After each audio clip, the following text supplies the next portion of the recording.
Hola jóvenes, soy Eleazar Sánchez, el encargado del curso de filosofía, y para esta semana 11 del ciclo 2019-2 tenemos un tema bastante amplio, el tema de la filosofía peruana y latinoamericana. Amplio, pero por otro punto, como le toca ciertos temas en específico, les recomiendo para que se informen de estos temas que vean primero el video de teoría, puesto que en este video nos vamos a dedicar exclusivamente a resolver las preguntas que están en su boletín.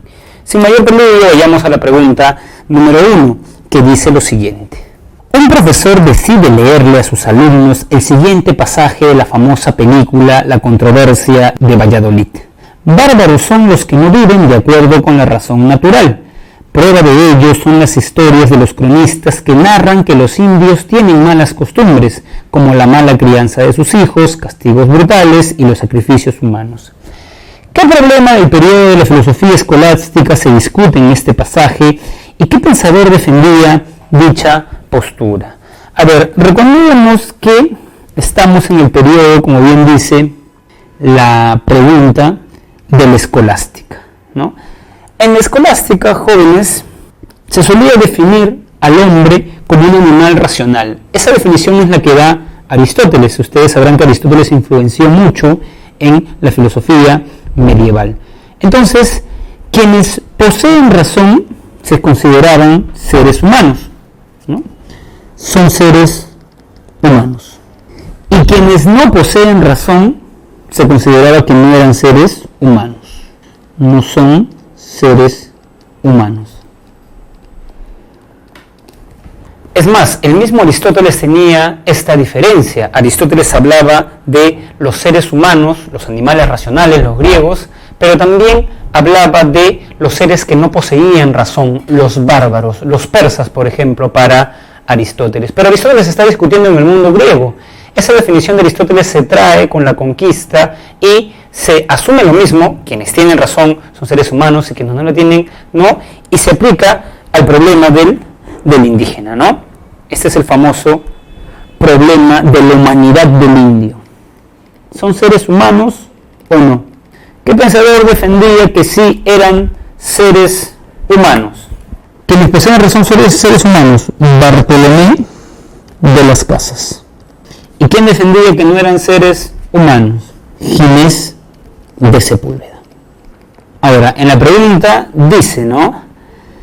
Bárbaros son los que no viven de acuerdo con la razón.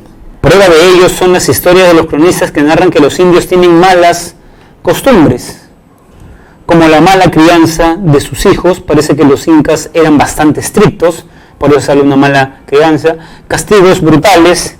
A ver, por su curso de historia, ¿qué castigos brutales tenían los incas? Recordamos uno. ¿Qué pasaba con un chas que no llegaba del punto A al punto B para el cual era enviado? Le rompían las piernas. A ese castigo brutal, por ejemplo, está haciendo referencia a Ginés de Sepúlveda. Y los sacrificios humanos, que no eran tan comunes en la cultura inca, si lo sabía, que era sobre todo en la cultura maya, azteca, ¿no? Muy bien, entonces, quien habla de que ellos no son seres humanos porque poseen malas costumbres es Ginés de Sepúlveda, y el problema es la humanidad del indio. Por ende, la clave correcta es la alternativa D. Pregunta número 2. Juan Pablo Vizcardo y Guzmán afirma en su famosa Carta a los Españoles Americanos lo siguiente: 3 siglos enteros durante los cuales este gobierno ha tenido sin interrupción ni variación alguna la misma conducta con nosotros. Bueno, vamos a subrayar con otro color. Son la prueba completa de un plan meditado que nos sacrifica enteramente a los intereses y conveniencias de España. Semejante un tutor malévolo que se ha acostumbrado a vivir en el fausto y opulencia a expensas de su pupilo, la España, esto es clave, con el más grande terror ve llegar el momento que la naturaleza, la razón y la justicia han prescrito para emanciparnos de una tutela tiránica.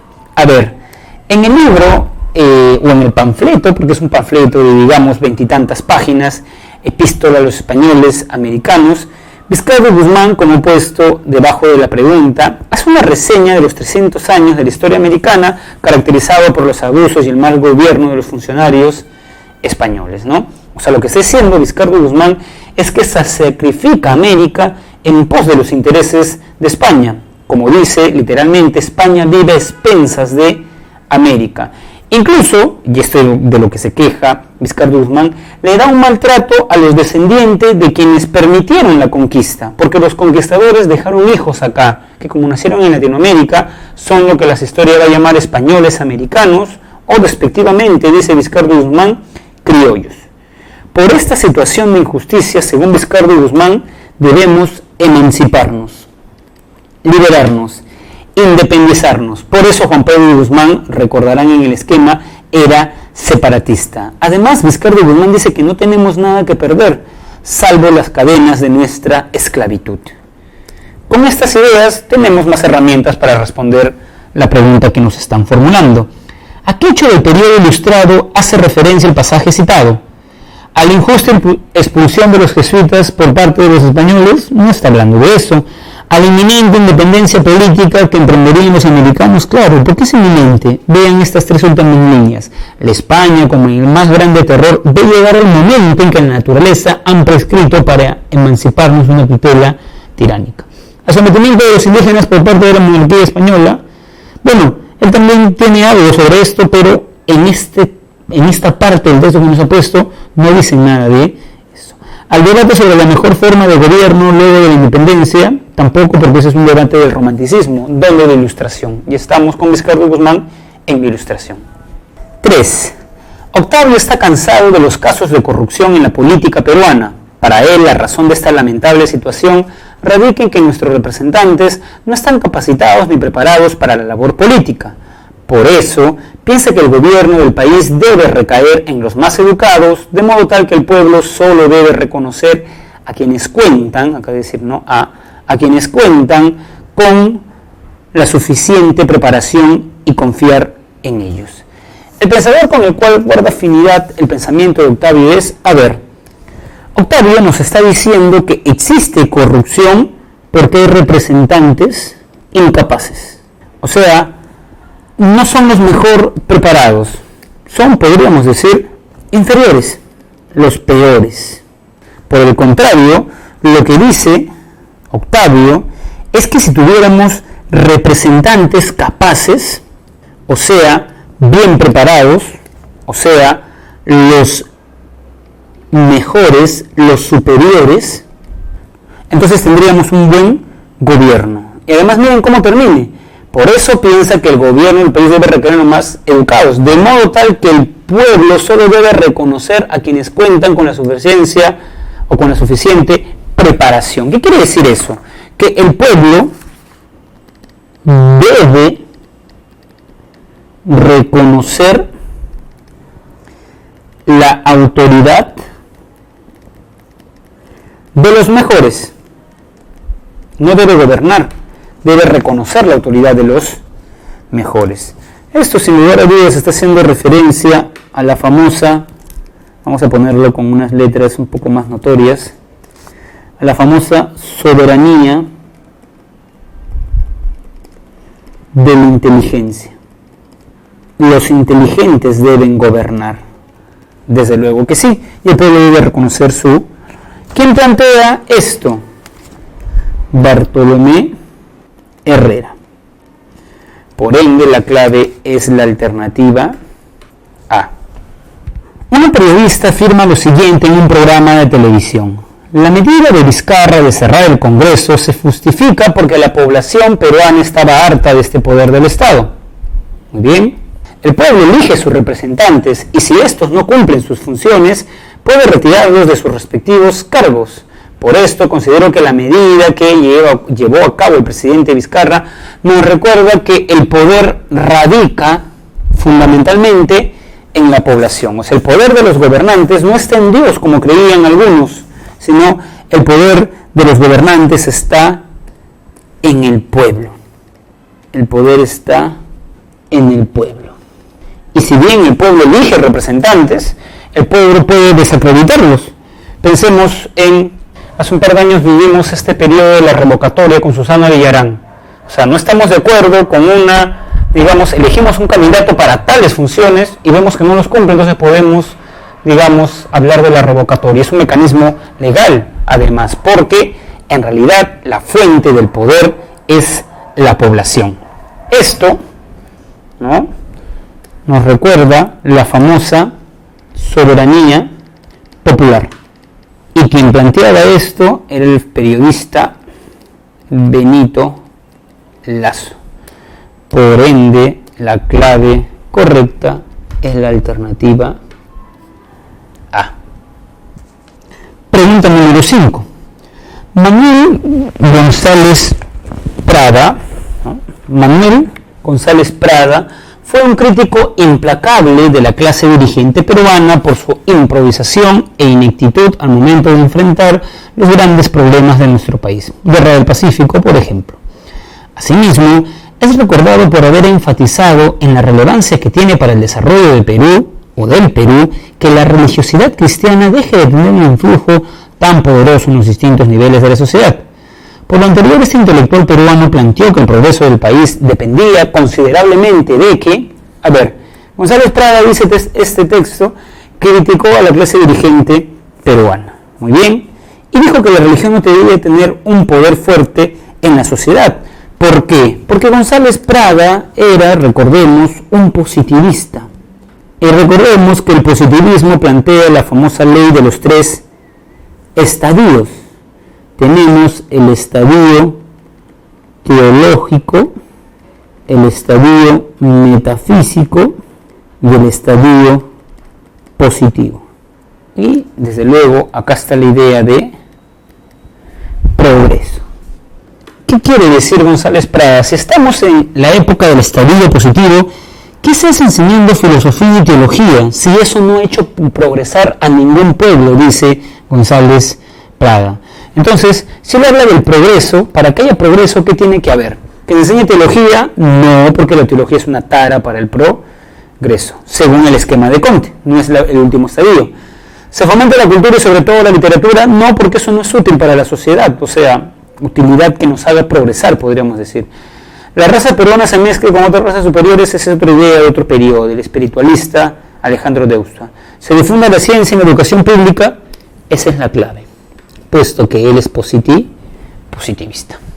Pregunta número 6. Alejandro Deustua solía decir que no era riqueza lo que nos faltaba, ni población, ni energía o belleza, tampoco cultura en la masa obrera, sino moralidad y dirección en las clases dirigentes.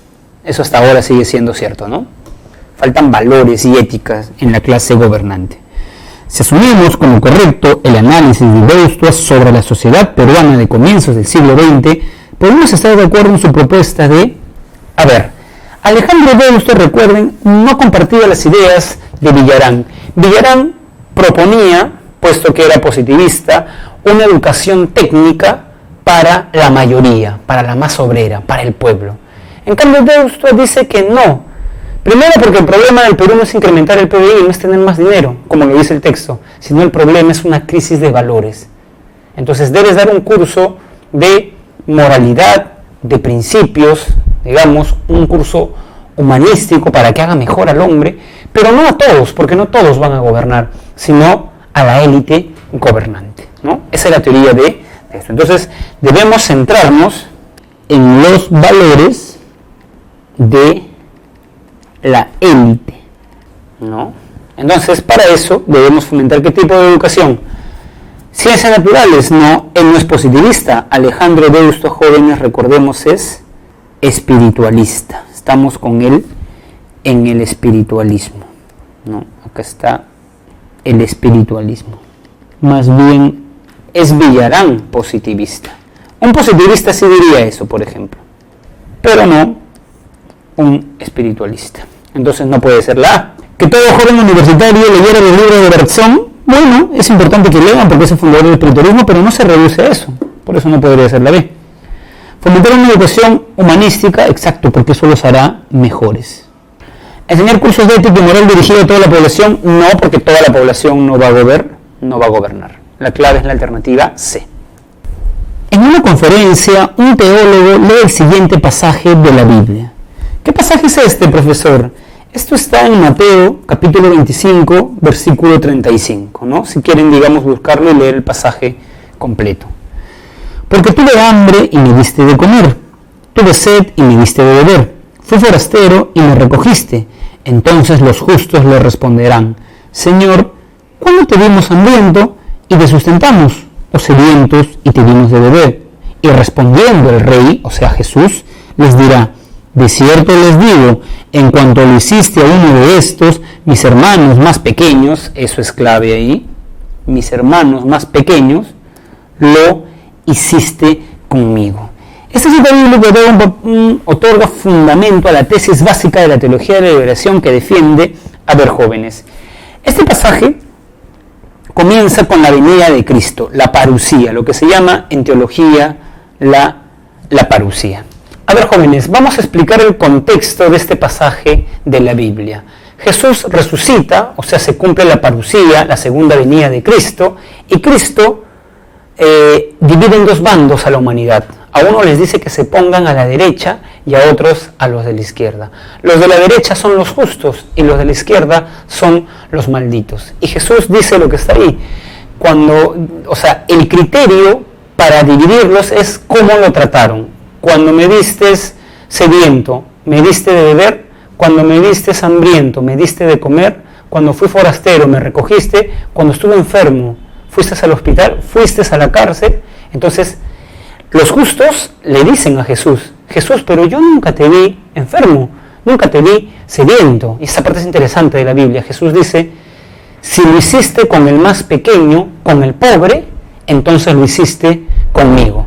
Y por el contrario, los malditos, los que están en la izquierda, no ayudaron a los pobres, entonces en el fondo no ayudaron a Jesús. Este pasaje de la Biblia sirve para explicar esa identificación de Jesús con los pobres, a tal punto que es el trato que tenemos con los pobres lo que nos va a llevar al reino de los cielos. No es ir a misa, es cómo nos comportamos con ellos, ¿no? Incluso podríamos seguir la reflexión: ¿cómo nos comportamos con los pobres en estas fiestas navideñas?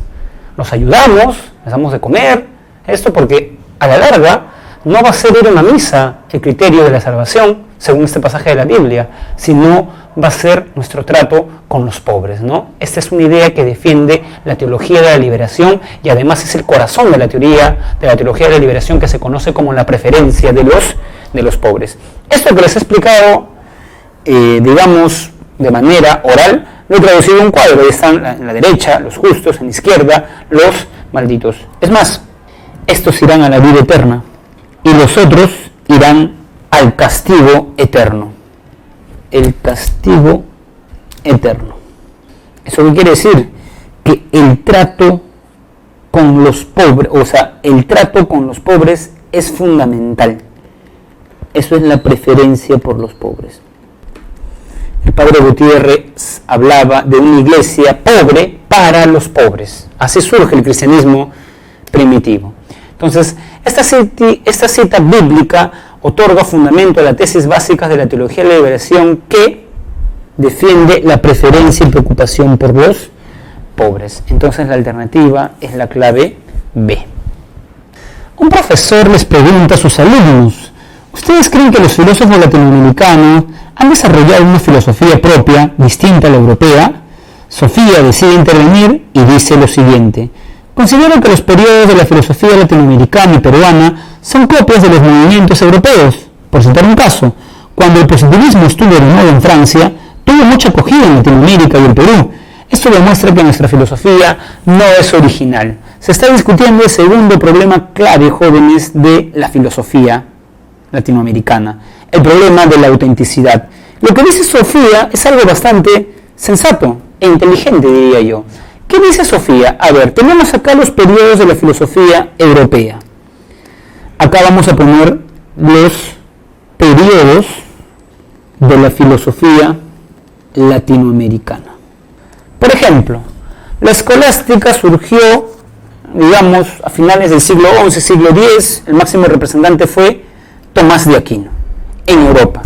Llegó acá a Latinoamérica, ¿en qué periodo?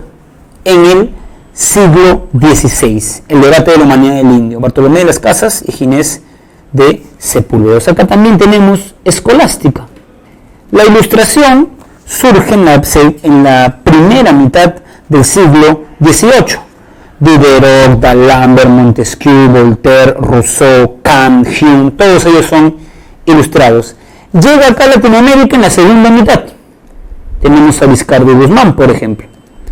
El positivismo se puso de moda en el siglo XIX con Conte. Luego llegó al Perú y se sentó con González Prada. Es más, muchos positivistas peruanos seguían a los positivistas franceses, pero cuando se puso de moda en Francia el espiritualismo, se cambiaron de bando, se cambiaron de equipo y se convirtieron en espiritualistas.